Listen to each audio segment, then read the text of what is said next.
Hello, my dear friend. A very warm welcome to biology class. And today we will talk about one of the most important topic of reproduction in animal, which is menstruation cycle. ठीक है, आज हम क्या देखने वाले हैं? menstruation cycle के बारे में बात करेंगे, which occur in female primates. ठीक है, फीमेल प्राइमेट्स में होने वाली एक बहुत ही इंपॉर्टेंट प्रोसेस है और इस प्रोसेस मतलब female primates means human being में तो होता ही है, साथ ही मंकी एप्स में भी ये प्रोसेस होती है। दो तरह की साइकिल होती है, एक होती है मेंस्ट्रुएशन साइकिल और एक एस्ट्रस साइकिल। ठीक है, तो जो नॉन प्राइमेट्स रहते हैं उनमें एस्ट्रस साइकिल होती है और जो प्राइमेट्स रहते हैं मेमेलियन प्राइमेट्स उनमें मेंस्ट्रुएशन साइकिल होती है। ये एक बहुत ही इंपॉर्टेंट पार्ट है रिप्रोडक्शन इन एनिमल का, रिप्रोडक्शन इन ह्यूमन बीइंग का। तो फीमेल में ये प्रोसेस होती है।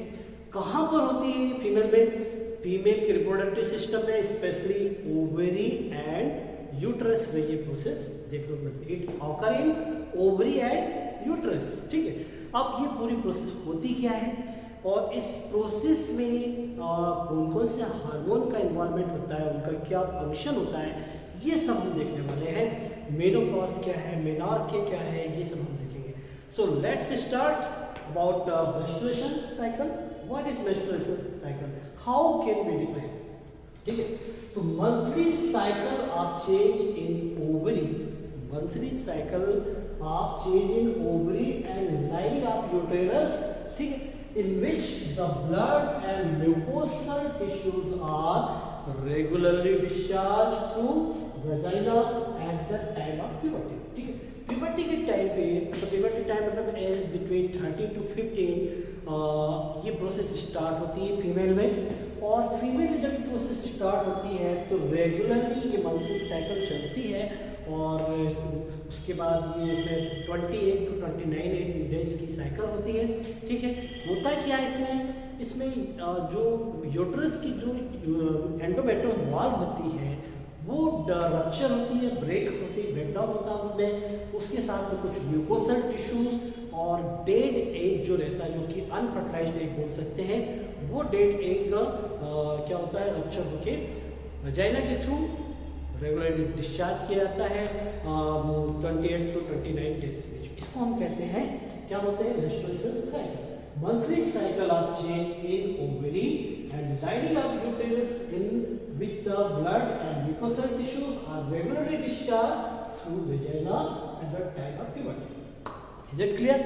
ओके, चलिए देखते हैं next. It is repeated an average of 28 to 29 days। ठीक है, and cycle start from one menstruation to next. ठीक है, एक साइकिल स्टार्ट होती है और उसके बाद ये 28 से 29 डेज के लिए चलती है और पूरी साइकिल जो रहती है उसके 28 डेज का फिर से रिपीट होती है। ठीक, इसको हम बोलते हैं मेंस्ट्रुएशन साइकिल। ठीक है, it occur in female ovary, और फीमेल में भी किसमें? प्राइमेट्स। फीमेल प्राइमेट्स किन में होती है? प्राइमेट्स में होती है। प्राइमेट्स में इसके अलावा और क्या क्या आते हैं? मंकी और एग भी आते हैं। ठीक है, it takes place due to low concentration. मैंने आपको बताया कि यहाँ पे हार्मोन का इन्वॉल्वमेंट बहुत ही इंपॉर्टेंस रखता है। ठीक, ये पूरी प्रोसेस ओवरी और यूटेरस में हो रही है, तो कुछ ओवरी से और कुछ यूटेरस में यहाँ पे हम देखेंगे कुछ हार्मोन की एक्टिविटी। और ये हार्मोन की एक्टिविटी हम चार्ट के थ्रू, एक कर्व के थ्रू देखेंगे, जो कि एनसीईआरटी बुक को बहुत अच्छा दिया हुआ है आपकी, है ना। तो it takes place due to low concentration of estrogen and progesterone. ठीक है, जब एस्ट्रोजन और प्रोजेस्टेरॉन का कॉन्सेंट्रेशन लो हो जाता है, ये फीमेल हार्मोन है, फीमेल से रिप्रोडक्टिव हार्मोन है, और ये एस्ट्रोजन और प्रोजेस्टेरॉन का लेवल जब कम हो जाता है तो क्या करता है? विच ब्रेक लाइनिंग ऑफ एंडोमेट्रियम। ये क्या ब्रेक करते हैं? एंडोमेट्रियम, जो कि यूट्रस की वॉल में होते हैं। एक डायग्राम में एक रफली आपको बना के दिखाता हूँ। ठीक है,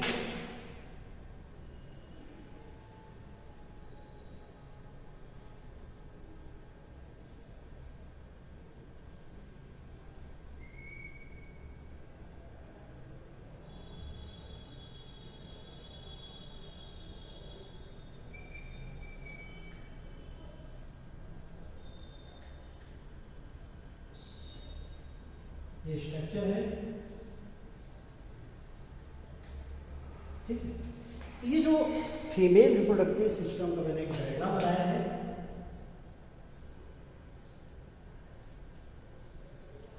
ठीक, यहाँ पर कुछ लेयर होती है, एपिबैक्टीरियम, ठीक है, एंडोबाइसियम, एंडोमेट्रियम, और ठीक, ये जो एंडोमेट्रियम जो लेयर होती है, ये एंडोमेट्रियम लेयर, ठीक है, ये एपिबैक्टीरियम, ये एंडोमेट्रियम अंदर की तरफ रहती है, और ये एंडोमेट्रियम लेयर जो रहती है क्या होती है, जब प्रोजेस्टेरॉन और एस्ट्रोजन का लेवल बिलो लो हो जाता है या जीरो हो जाता है, तो ये जो देख रहे हैं आप एंडोमेट्रियम, ये वेजाइना के थ्रू क्या होता है, इस तरह से रप्चर होकर ब्रेक होके ब्लड, और साथ में इसके साथ कुछ ब्लड वेसल्स और डेड एग जो रहता है वो सब बाहर निकलते हैं, ठीक है, ब्लीडिंग आउटकम होती है, ये होती है 28 से 29 डेज में, है ना, और इसको हम कहते हैं मेंस्ट्रुएशन साइकिल, जो कि रिपीट होती है, ठीक। अब इसमें कुछ छोटी छोटी टर्मिनोलॉजी, जैसे मेनार्की क्या है और मेनोपॉज क्या है, मेनार्की और मेनोपॉज, ठीक।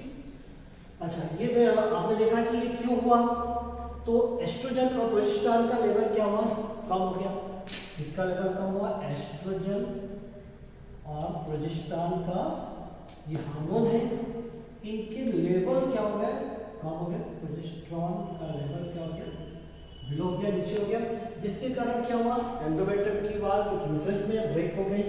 It is typically last for 3 to 5 days। ये पूरी प्रोसेस जो ब्लीडिंग जो प्रोसेस होगी ये 3 से 5 दिन तक चलेगी, 3 तक चलेगी, 3 से 5 दिन तक चलती है।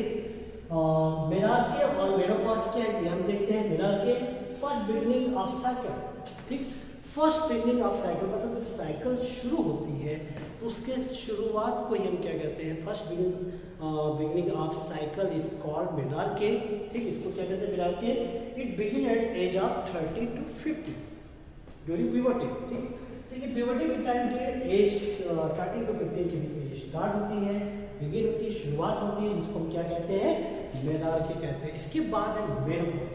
मेनोपॉज का मतलब क्या है, it is permanent ceasing of menstruation, ठीक है। What is menopause, it is permanent ceasing of menstruation. जब मेंस्ट्रुअल साइकिल परमानेंट सीज हो जाती है due to depression of oocyte, ठीक है, due to depression of oocyte, जो हमारे फीमेल की जो फॉलिकल्स जो होती है उनमें जो आपने प्राइमरी oocyte सेकेंडरी oocyte आपने oogenesis में देखा है, ठीक है, उनकी क्या हो जाती है, वो डिप्लीट हो जाती है, कमी हो जाती है, कम बनने लग जाते हैं। तो उस समय क्या होता है, ये प्रोसेस क्या हो जाएगी, सीज हो जाएगी, और ये होती है, it takes place between age of 45 to 50, ठीक है, 45 से 50 एज के बीच में ये मेनोपॉज की प्रोसेस होती है, परमानेंट सीजिंग ऑफ मेंस्ट्रुएशन, ठीक है। तो आपने क्या क्या देखा यहाँ पे, मेंस्ट्रुएशन साइकिल देखा जो कि फीमेल प्राइमेट्स में होती है, इसमें होती है फीमेल प्राइमेट्स में होती है, इसको हमने डिफाइन किया, ठीक है। क्या बताया आपने, monthly cycle, it is monthly cycle of change in ovary and lining of uterus in which blood क्या निकलता है, blood and mucosal tissue are regularly discharge through vagina at the time of puberty, ठीक है। Puberty time में जो कि as 13 से 15 के बीच में शुरू होती है, और इसके बिगिनिंग को हम मेनार्के कहते हैं, और परमानेंट सीजिंग को क्या कहते हैं, मेनोपॉज कहते हैं, ठीक है। तो इतनी बात आपको समझ में आ गई। इसके बाद हम इसके फेजेस देखेंगे, फिर उन फेजेस को हम डिटेल देखेंगे, और फिर डायग्राम के थ्रू इसको हम अच्छे से समझेंगे, ठीक है। यहाँ तक आपको समझ में आ गया। चलिए आप देखते हैं हम इसके क्या क्या फेजेस हैं।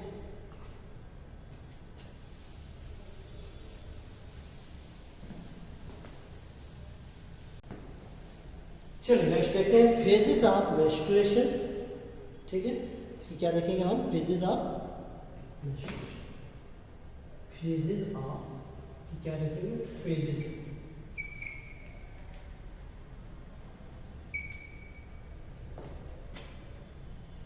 Menstruation cycle completed in 4 phases. कितने 4 फेजेस होते हैं इसमें, 4 फेजेस होते हैं। कौन से फेजेस होते हैं, चलिए देखते हैं। Let's start about phases, different phases of menstruation, ठीक है। इसमें फर्स्ट फेज होती है मेंस्ट्रुअल फेज। मेंस्ट्रुअल फेज अभी मैं आपको शॉर्ट में बताता हूँ, इसको डिटेल में देखते हैं। फर्स्ट फेज क्या होती है? मेंस्ट्रुअल फेज, जिसमें menstrual bleeding in this phase menstrual bleeding occur, ठीक है। It last from 3 to 5 days, ठीक है। या पहले दिन से लेकर 5वें दिन तक ये पूरी प्रोसेस चलती है मेंस्ट्रुअल फेज। हाँ, क्या क्यों होती है, किस वजह से होती है, ये हमने अभी शॉर्ट में देखा था। एस्ट्रोजन और प्रोजेस्टेरॉन का लेवल 0 या लो हो जाता है, ठीक है। तो कंटिन्यूस ब्लीडिंग होती है 3 से 5 दिन तक, ये पहली फेज थी मेंस्ट्रुअल फेज। सेकंड होती है फॉलिकुलर फेज। सेकंड क्या है? फॉलिकुलर फेज, जिसमें फॉलिकल का डेवलपमेंट होता है, ठीक। ग्राफियल फॉलिकल आपने पढ़ा होगा, तो फॉलिकल का डेवलपमेंट होता है प्राइमरी साइड से फिर सेकेंडरी साइड फॉर्म होते हैं मेयोसिस रीजन के थ्रू, और ये होती है primordial germ cell of ovary में। ये पूरी प्रोसेस जो होती है ओवरी में देखेंगे हम, फॉलिकुलर फेजेस, जिसमें फॉलिकल्स का डेवलपमेंट होता है। यहाँ पे भी कुछ हार्मोन्स का इन्वॉल्वमेंट होता है, जैसे फॉलिकल स्टिमुलेटिंग हार्मोन जो कि एंटेरियर लोब ऑफ पिट्यूटरी से सीक्रेट होते हैं, ल्यूटिनाइजिंग हार्मोन, LH हार्मोन है, ये इनका इन्वॉल्वमेंट है। तो ये देखेंगे हम। इसका थर्ड फेज है ओव्यूलेटरी फेज, और फोर्थ फेज है जिसमें ओव्यूलेशन की प्रोसेस हम देखेंगे। ओव्यूलेटरी फेज में ओव्यूलेशन जो कि LH हार्मोन, ल्यूटिनाइजिंग हार्मोन के इंक्रीज हो जाने से होता है। इसका फोर्थ हम देखेंगे ल्यूटियल फेज, और ल्यूटियल फेज में कॉर्पस ल्यूटियम का फॉर्मेशन होता है, येलो कलर की बॉडी का फॉर्मेशन होता है, जिसको हम कॉर्पस ल्यूटियम कहते हैं। ये कॉर्पस ल्यूटियम भी कुछ हार्मोन्स के इन्फ्लुएंस से होता है, उसमें भी हार्मोनल एक्टिविटी रहती है, ठीक है। और LH ल्यूटिनाइजिंग हार्मोन जब इंक्रीज हो जाता है, LH सर्ज होता है, तो ओव्यूलेशन के साथ ही कॉर्पस ल्यूटियम का भी फॉर्मेशन होता है, और ल्यूटिन प्रोटीन के कारण ल्यूटियल फेज इसको नाम दिया गया है, ठीक है। तो ये कुछ फेजेस हैं, 4 फेज। और अच्छा, ये जो कॉर्पस ल्यूटियम जब डिजेनरेट हो जाता है तो ये वाइट बॉडी कॉर्पस एल्बिकस में चेंज होता है, ठीक है। और एंडोमेट्रियम, क्योंकि समय प्रोजेस्टेरॉन एस्ट्रोजन का लेवल कम हो जाता है, तो एंडोमेट्रियम के लेयर फिर से रप्चर हो जाती है, ब्रेक हो जाती है, और फिर से साइकिल यहाँ से रिपीट होना शुरू होती है और मेंस्ट्रुएशन फेज में एंटर करती है। ठीक है, ल्यूटियल फेज, ओव्यूलेटरी फेज और एक फॉलिकुलर फेज। फॉलिकुलर फेज को और भी कुछ नाम से जाना जाता है, जैसे प्री ओव्यूलेटरी फेज,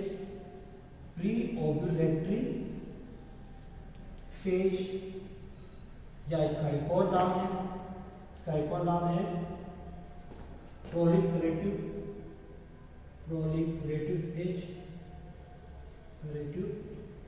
फेज के नाम से भी इसको जाना जाता है।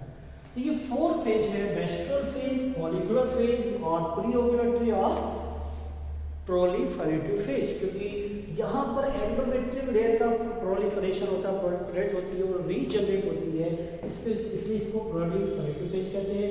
प्री ओव्यूलेटरी क्योंकि ओव्यूलेशन के पहले की ये फेज होती है, इसलिए इसको हम प्री ओव्यूलेटरी फेज कहते हैं, ठीक है।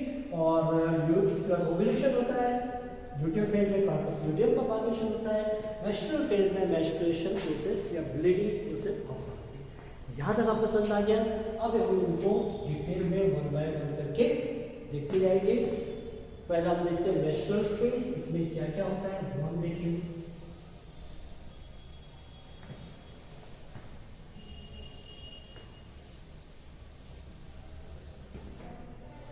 Okay, my dear students, let's start about detail in different phases of menstruation cycle. As we know, in menstruation cycle there are 4 phases. First phase is menstruation phase, second phase is follicular phase, third phase is ovulatory phase, and fourth phase is luteal phase. So let's see detail in menstruation phase. First phase of menstruation. Menstruation phase में क्या होता है, ठीक है। चलिए देखते हैं menstruation phase में क्या होता है, ठीक है। It is period of menstruation when menstrual flow is occur, ठीक है। क्या होता है मेंस्ट्रुएशन फेज में? It is period of menstruation when menstrual flow is occur. क्या है, फिर से सुन लें आप, menstruation phase is the first stage of menstruation, और इसमें क्या होता है, it is period of menstruation when menstrual flow is occur. Menstruation flow में क्या होता है, ये हमने अभी देखा था थोड़ी देर पहले। मेंस्ट्रुएशन फ्लो में जो रप्चर एंडोमेट्रियम की वॉल होती है वो, और डेड एग और कुछ ब्लड वेसल डैमेज होकर क्या होती है, म्यूकोसल टिश्यू ये सब डैमेज होकर ब्लीडिंग के फॉर्म में वेजाइना के थ्रू डिस्चार्ज हो जाते हैं, ठीक। तो वो मेंस्ट्रुएशन फेज होता है। It last from 3 to 5 days। ये कितने दिन तक चलता है, 3 से 5 दिन तक चलता है, ठीक है। पहले दिन से स्टार्ट होगा और ये 5 दिन तक लगभग ये पूरी प्रोसेस चलेगी। It last from 3 to 5 days। Next, in first day bright red, first day जो रहती है ब्राइट रेड ब्लीडिंग ऑकर, पहले दिन काफ़ी ज़्यादा ब्लीडिंग होती है।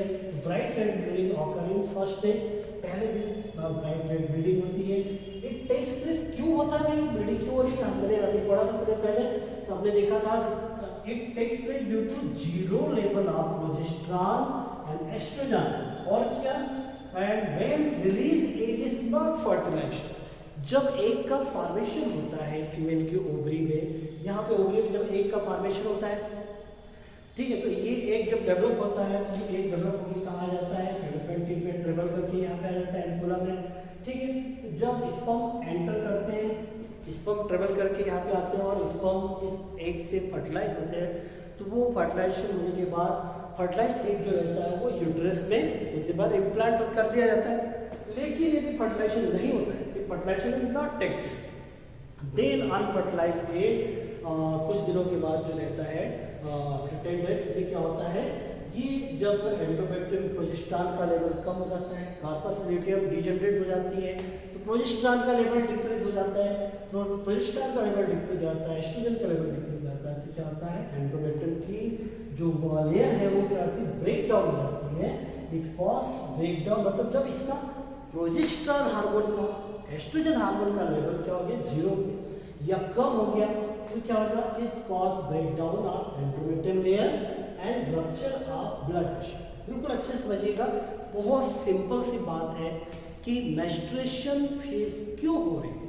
मेंस्ट्रुएशन फेज इसलिए हो रही है क्योंकि जो हमारे हार्मोन है प्रोजेस्टेरॉन और एस्ट्रोजन, प्रोजेस्टेरॉन और एस्ट्रोजन हार्मोन का जो लेवल है, प्रोजेस्टेरॉन ये सीक्रेट होता है कार्पस ल्यूटियम से, और ये कार्पस ल्यूटियम से प्रोजेस्टेरॉन सीक्रेट होता है तो एंडोमेट्रियम की लेयर को वो क्या करते हैं, डेवलप करते हैं, ठीक। और जब इसका लेवल कम हो जाएगा तो एंडोमेट्रियम की लेयर क्या हो जाएगी, वो रप्चर हो जाएगी, ब्रेक डाउन हो जाएगी, एस्ट्रोजन का लेवल भी कम हो जाता है, तो ये एंडोमेट्रियम की लेयर रप्चर हो जाती है। और जो कि एग जो था, जो रिलीज एग था, वो अनफर्टिलाइज है, फर्टिलाइज नहीं हुआ है, तो वो भी कुछ दिनों के बाद क्या हो जाता है, डिजेनरेट हो जाता है, मतलब क्या हो जाता है, डिसइंटीग्रेट हो जाता है। और यहाँ पे डेड एग, एंडोमेट्रियम की लेयर और कुछ ब्लड वेसल और म्यूकोसल टिश्यू क्या होते हैं, ब्लीडिंग के फॉर्म में यहाँ से थ्रू डिस्चार्ज किए जाते हैं। कब, मेंस्ट्रुएशन फेज में, जो कि 3 से 5 दिन होता है। ये आपको क्लियर हो गया, मेंस्ट्रुएशन फेज में क्या हो रहा है, ब्लीडिंग ऑकर हो रही है, ठीक है, मेंस्ट्रुअल फ्लो ऑकर हो रहा है। मेंस्ट्रुअल फ्लो में क्या है, इसमें एंडोमेट्रियम की वॉल है, एंडोमेट्रियम की लेयर है, lining of endometrium, dead egg है, और क्या है, म्यूकोसल टिश्यू के साथ में कुछ ब्लड होता है ना। It cause breakdown of endometrium layer and rupture of blood vessel. एक चीज और बताइए, मैं it takes place when release egg is not fertilized. Clear हो गया आपको, 3 से 5 दिन तक चलने वाली मेंस्ट्रुएशन फेज है, जो कि अपन जब यहाँ पे एक डायग्राम बनाएंगे उसमें इसको देखेंगे, ठीक है। तो ये आपने देखा, it takes place when release egg is not fertilized and 0 level of progesterone and estrogen. ये पहली फेज कंप्लीट होती है, इसको हमने मेंस्ट्रुअल फेज बोला, 3 से 5 दिन तक चलती है। प्रोजेस्टेरॉन और एस्ट्रोजन का यहाँ पे लेवल कम हो जाता है, इस वजह से एंडोमेट्रियम की लेयर रप्चर हो जाती है और फिर ब्लीडिंग यहाँ पे देखने को मिलता है वेजाइना के थ्रू, ठीक। ये आगे समझो मेंस्ट्रुअल फेज फर्स्ट। अब सेकंड देखते हैं, सेकंड क्या था, ovulatory phase. Okay students, let's start another phase which is follicular phase। Menstrual cycle की हम दूसरी फेज स्टार्ट कर रहे हैं। अब आपने अभी मेंस्ट्रुअल फेज पहली फेज देखी थी, and second phase is follicular phase. Is also known as, इसका और क्या नाम है वो देखिए आप, it is also known as pre ovulatory phase, sorry हाँ ठीक है, pre ovulatory phase, pre ovulatory और proliferative phase के नाम से इसको जाना जाता है, ठीक है। So my dear students, follicular phase also known as pre-ovulatory and proliferative phase. Pre-ovulatory follicular phase क्यों कहते हैं? Because in this phase development of follicles occur, ठीक है, फॉलिकल का डेवलपमेंट होता है और ये पूरी प्रोसेस कहाँ पे हो रही है? ओवरी में हो रही है। कहाँ पे हो रही है प्रोसेस? ओवरी में, ठीक है। और पहले जो हमने देखी थी मेस्ट्रुअल फेज वो यूटेरस के through uterine wire endometrium damage हुई थी, वेजिनाइल्स होते हुए डिस्चार्ज होता है। ये फॉलिकुलर फेज जो होती है ये होती है ओवरी में, जहाँ पे फॉलिकल का डेवलपमेंट होता है। आपने वो देखा था वो जेनेसिस, तो वो जेनेसिस प्रोसेस में क्या होता है? Formation of ovum takes place और formation of egg. Formation of ovum या एग कैसे होता है कि जो फीमेल की जो ओवरी रहती है, यहाँ पे फीमेल की एक ओवरी जो रहती है, it undergoes in multiple mitosis division and form numbers of cell which is called oogonia। क्या बनाती है? नंबर्स ऑफ सेल बनाती है, जिसको हम क्या कहते हैं? oogonia कहते हैं। और ये oogonia जो रहते हैं, ये oogonia ये क्या करती है? ये ग्रोथ करके बनाती है प्राइमरी oocyte। क्या बनाती है? प्राइमरी oocyte बनाती है। और ये प्राइमरी oocyte जो रहती है ये फिर मियोसिस डिवीजन में एंटर हो जाती है। मियोसिस डिवीजन जब होता है इसमें मियोसिस फर्स्ट, उसके बाद ये सेकेंडरी oocyte बनाती है और first polar body secondary oocyte बनाती है और फर्स्ट पोलर बॉडी। ये पोलर बॉडी क्या होते हैं? डिसइंटीग्रेट हो जाते हैं और ये सेकेंडरी oocyte पे आगे जाके oocyte और oocyte से फिर क्या बनता है? एग का फॉर्मेशन, ठीक। ये आपने oogenesis में देखा हुआ है, ठीक। और ये oogenesis में जो देखा आपने, ये पूरी process primordial germ cell of ovary में जो हो रही है, ठीक है। और ये यहाँ पे प्राइमरी साइड सेकेंडरी, इसी से क्या तैयार होते हैं? इन्हीं में हमारे रहते हैं फॉलिकल्स। प्राइमरी साइड पर प्राइमरी फॉलिकल, फिर सेकेंडरी फॉलिकल, फिर उससे टर्सरी फॉलिकल और फाइनली क्या होता है? ग्राफियन फॉलिकल का फॉर्मेशन होता है। टर्सरी फॉलिकल में सेकेंडरी साइड रहते हैं, ठीक है। और इससे फिर ग्राफियन फॉलिकल का फॉर्मेशन होता है। कुछ इस तरह का स्ट्रक्चर आपने देखा होगा, ठीक है। कैसा स्ट्रक्चर आपने देखा होगा? इस तरह का स्ट्रक्चर आपने देखा होगा। फॉलिकल्स के बारे में आपको बता रहा हूँ, जैसे हमारी प्राइमरी oocyte है, प्राइमरी oocyte है,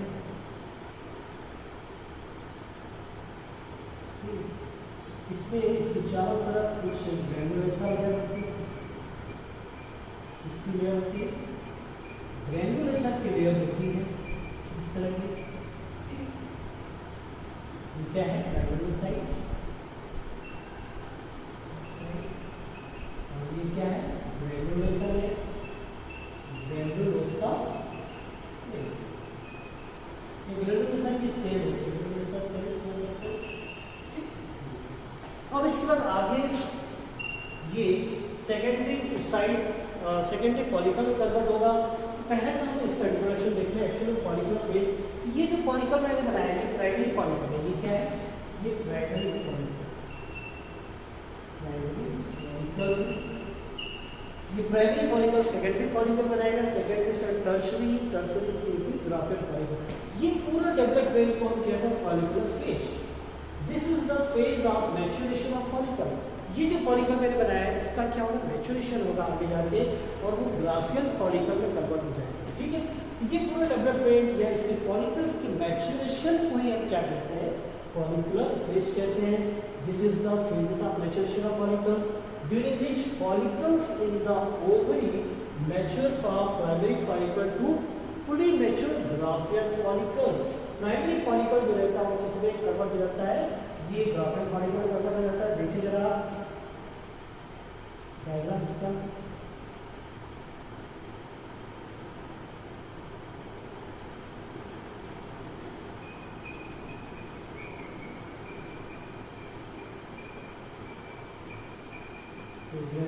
लेयर ग्रैन्युलोसाइट के चारों तरफ, ठीक है, और एक थीका लेयर फॉर्म हो जाती है, नई लेयर, ठीक। ये किसमें कन्वर्ट हो गया? सेकेंडरी फॉलिकल में।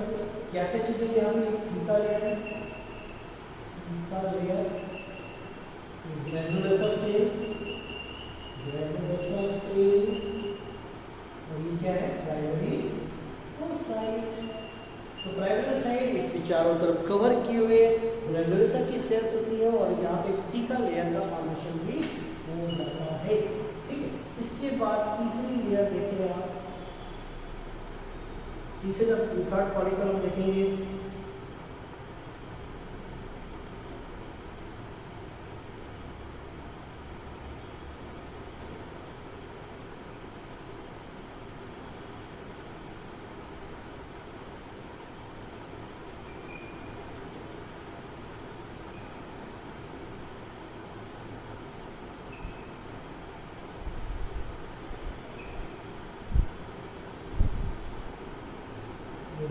से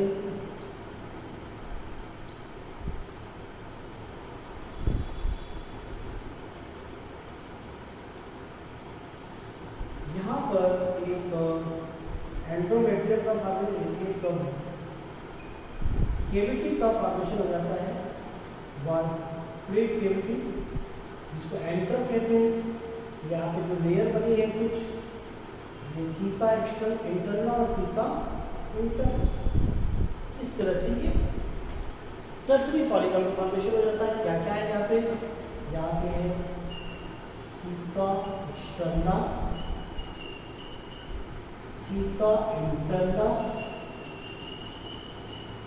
ठीक है, और ये सेकेंडरी साइड में कन्वर्ट हो गया है।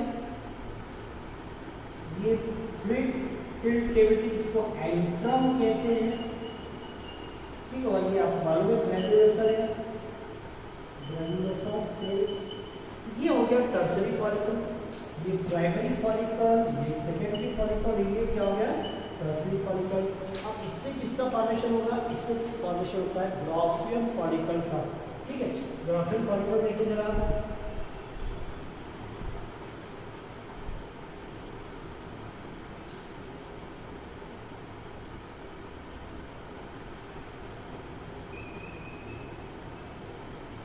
यहाँ पर कुछ और लेयर का फॉर्मेशन भी हो जाता है, जैसे ऊलेमा, ये जो देख रहे हैं आप ऊलेमा, इसके बाहर जोना पेल्विसिडा का फॉर्मेशन हो जाता है।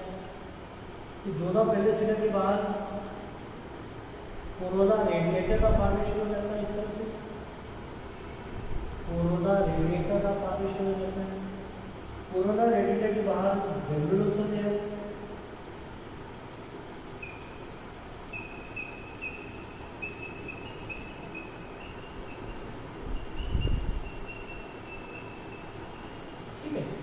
और इसके बाहर क्या है? थीका एक्सटर्नल और थीका इंटरनल। इस तरह से ग्राफियन फॉलिकल का फॉर्मेशन हो जाता है, ठीक है भाई, समझ में आ रहा है आपको? ये थीका एक्सटर्नल, थीका इंटरनल, ये क्या तैयार हो गया हमारा? Graafian follicle. ये जो पूरी प्रोसेस है ग्राफियन फॉलिकल के डेवलपमेंट की, इसको बोलते हैं फॉलिकुलर फेज। और ये फॉलिकुलर फेज में फॉलिकल का डेवलपमेंट होता है। आप देख रहे हैं इसमें यहाँ पे क्या क्या चेंजेस आ गई है? थीका एक्सटर्नल, थीका इंटरनल, फिर ये क्या है? यहाँ पे ग्रैन्युलोसर लेयर है, ये कोरोना रेडिएटा है, जोना पेल्विसिडा, और ये ऊलेमा, ठीक है। इस तरह से कुछ लेयर फॉर्म हो जाती है यहाँ पे। तो ये इतनी चीज़ें यहाँ पे मैं लेबल कर देता हूँ, थीका एक्सटर्नल, थीका इंटरनल, ग्रैन्युलेशन, और क्या है? ये है कोरोना रेडिएटा, कोरोना रेडिएटा, ये क्या है? जोना पेल्विसिडा, ठीक है। इस तरह से कुछ लेयर, और ये ऊले, इस तरह से ये ग्राफियन फॉलिकल का फॉर्मेशन हो जाता है। क्लियर दिख रहा है आपको? देखिए, सबसे पहले सेकेंडरी साइड है, फिर उसको सराउंड किए हुए ऊलेमा, उसके बाद ये जोना पेल्विसिडा, फिर कोरोना रेडिएटा, फिर ग्रेडोसरा की सेल है, ठीक है, और ये जो है थीका एक्सटर्ना इंटरना और थीका इंटरना। तो सेकेंडरी साइड और फिर इससे भी क्या तैयार होता है, एक का फॉर्मेशन होता है। ये पूरी प्रोसेस ग्राफियन फॉलिकल तक के फॉर्मेशन की प्रोसेस हम फॉलिकुलर फेज में देखते हैं। तो क्या है follicular phase? This is the phase of maturation of follicle. ये फॉलिकल का डेवलपमेंट हो रहा है under the influence of follicle stimulating hormone. यहाँ पे हार्मोन सीक्रेट होता है एफएसएच और एलएच, स्पेशली ये एफएसएच के इन्फ्लुएंस से होता है, जो कि anterior lobe of pituitary gland से ये सीक्रेट होता है, ठीक है। ये एफएसएच गोनाडोट्रोपिन रिलीजिंग हार्मोन जो रहते हैं, उनमें ये follicle stimulating hormone, luteinising hormone, जो कि पिट्यूटरी ग्लैंड के एंटीरियर लोब से सीक्रेट किए जाते हैं, उनके इन्फ्लुएंस एफएसएच के इन्फ्लुएंस है। इसका नाम है फॉलिकल स्टिमुलेटिंग हार्मोन, ठीक है। तो इसके इन्फ्लुएंस से फॉलिकल का डेवलपमेंट होता है। मैं आपको पूरा इस साइकिल में हार्मोनल जो चेंजेस हो रहा है, हार्मोन का इफेक्ट है, वो मैं अलग से बताऊंगा। पहले आप ये पूरी प्रोसेस और फेजेस को समझते हैं। तो फॉलिकुलर फेज में हम क्या देख रहे हैं, इसमें फॉलिकल का डेवलपमेंट या फॉलिकल का मैच्योरेशन होता है। कैसे होता है? प्राइमरी फॉलिकल से ग्राफियन फॉलिकल में कन्वर्शन होता है, ठीक है। किसके इन्फ्लुएंस से होता है? फॉलिकल स्टिमुलेटिंग हार्मोन के इन्फ्लुएंस से ये पूरी प्रोसेस होती है। This is the phase of maturation of follicle, during which follicle in the ovary mature from primary follicle to fully mature primary follicle to fully mature Graafian follicle, ठीक है। It end with ovulation, इसका क्या हो जाएगा? LH जो hormone रहता है इसका लेवल इंक्रीज होगा और LH सर्ज हो जाएगा, और LH सर्ज जब होगा तो क्या होगा? ओवुलेशन प्रोसेस हो जाएगी। लेकिन चूंकि ये ओवुलेशन की पहले प्रोसेस है, ओवुलेशन फेज की पहले प्रोसेस, इसलिए इसको प्री ओवुलेटरी फेज कहते हैं। अब इसको प्रोलिफरेटिव फेज क्यों कहते हैं, फॉलिकुलर फेज क्यों कहते हैं, ये आपको क्लियर हो गया बहुत अच्छे से। क्योंकि फॉलिकल का डेवलपमेंट हो रहा है, प्राइमरी फॉलिकल से ग्राफियन फॉलिकल फॉर्मेशन हो रहा है, डेवलपमेंट हो रहा है, मैच्योरेशन हो रहा है। किसके इन्फ्लुएंस से? Under the influence of follicle stimulating hormone FSH, which secret from anterior lobe of pituitary gland, ठीक है, वहाँ से सीक्रेट होता है। during which follicle is in the ovary mature from primary follicle to fully mature Graafian follicle. It end with ovulation, इसका end होगा ovulation के through anterior lobe of pituitary gland secrete gonadotropin releasing hormone FSH, LH, ये secrete होते हैं। और इसी FSH के influence से उसका नाम ही है फॉलिकल स्टिमुलेटिंग हार्मोन, जो कि फॉलिकल को क्या कर रहा है? स्टिमुलेट कर रहा है मैच्योरेशन के लिए, और इससे से प्राइमरी से सेकेंडरी से टर्शियरी और फिर ग्राफियन फॉलिकल का फॉर्मेशन होता है। The maturing follicle produce the hormone. अब ये फॉलिकल क्या कर रहा है? जैसे सेकेंडरी फॉलिकल का फॉर्मेशन होता है, ये एस्ट्रोजन हार्मोन सीक्रेट करने लग जाते हैं, और ये एस्ट्रोजन हार्मोन जो रहता है ये LH के लेवल को इंक्रीज करता है ताकि आगे की प्रोसेस ओवुलेशन हो जाए, ठीक है। ओवुलेशन के एस्ट्रोजन हार्मोन जो रहता है LH को भी इंक्रीज करता है, और सेकेंडरी सेक्सुअल कैरेक्टर को भी रेगुलेट करता है। Estrogen stimulate the regeneration of endometrium. बहुत इंपॉर्टेंट बात कि ये जो एस्ट्रोजन हार्मोन है LH को तो इंक्रीज करेगा बाद में, लेकिन उसके पहले क्या करेगा? एंडोमेट्रियम के लेयर को भी क्या करता है? रीजनरेट करता है। जो मैच्योरेशन क्या बोलते हैं अपना मेंस्ट्रुअल फेज में, पहली जो फेज थी मेंस्ट्रुएशन फेज में, जो एंडोमेट्रियम लेयर जो क्या हो गई थी? रप्चर हो गई थी। अब उसको रीजनरेट करता है ये एस्ट्रोजन हार्मोन, और ये एस्ट्रोजन हार्मोन एंडोमेट्रियम को रीजनरेट करता है, प्रोलिफरेट करता है। इसलिए इस फेज का एक और नाम है proliferative phase. Is it clear? Pre ovulatory क्योंकि ओवुलेशन की पहले फेज है, फॉलिकुलर फेज क्योंकि यहाँ पे फॉलिकल का मैच्योरेशन हो रहा है, प्रोलिफरेटिव फेज क्योंकि यहाँ पे एंडोमेट्रियम की लेयर क्या हो रही है? यहाँ पे रीजनरेट हो रही है, प्रोलिफरेट हो रही है, इसलिए इसको प्रोलिफरेटिव फेज भी कहते हैं, ठीक है। The maturing follicle produces the estrogen. Estrogen stimulate the regeneration of endometrium. Estrogen also increase the level of luteinizing hormone. It last from 6 day to 30 day, ठीक है। फर्स्ट डे से 5th डे तक, पहले दिन से 5वें दिन तक मेंस्ट्रुएशन फेज होती है, पहली फेज। सेकेंड फेज जो स्टार्ट होती है 6 डेज के 13 डे तक होती है, फिर 14 डे ओवुलेशन, ठीक, ओवुलेशन। ये आपको समझ आएगा यहाँ तक। सेकेंड फेज फॉलिकुलर फेज, जिसमें आपने देखा follicle stimulating hormone which secrete from anterior lobe of pituitary gland, which stimulate the development or maturation of follicle, primary follicle into fully developed or fully matured Graafian follicle. ठीक है। follicle also release estrogen hormone. Estrogen hormone involved in regeneration of endometrial layer, endometrial lining. So this phase is also known as proliferative phase, क्योंकि endometrium का proliferation हो रहा है। Estrogen also increase the level of luteinizing hormone, फिर ये जाके ovulation कराएंगे जब LH सर्ज हो जाएगा। Increase level of LH is called LH surge. तो जब LH सर्ज होगा या LH इंक्रीज हो जाएगी तो अगली फेज ओवुलेशन हो जाएगा, एक रिलीज हो जाएगा। सेकेंड पेज आपको समझ में आ जाएंगे। इसको देखते हैं थर्ड पेज, जिसका नाम है ओवुलेशन। ठीक है।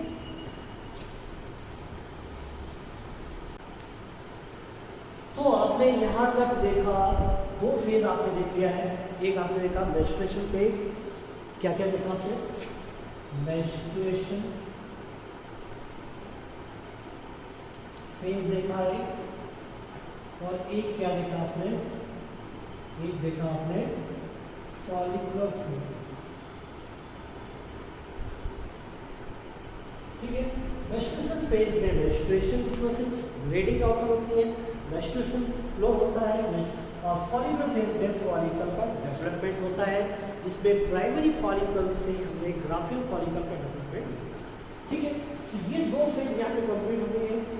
दो फेज कल ओव्यूलेटरी और ल्यूटियर फेज हम देखेंगे नेक्स्ट लेक्चर में। ठीक है। और कुछ ग्राफिकल रिप्रेजेंटेशन देखेंगे ग्राफ के थ्रू, या एक चार्ट है एनसीईआरटी के थ्रू, जिसमें हम हार्मोनल एक्टिविटी देखेंगे, हार्मोन्स का इन्फ्लुएंस देखेंगे, वो सब देखेंगे नेक्स्ट लेक्चर में। यहाँ तक आप रिवाइज कर लीजिए। मिलते हैं नेक्स्ट लेक्चर में।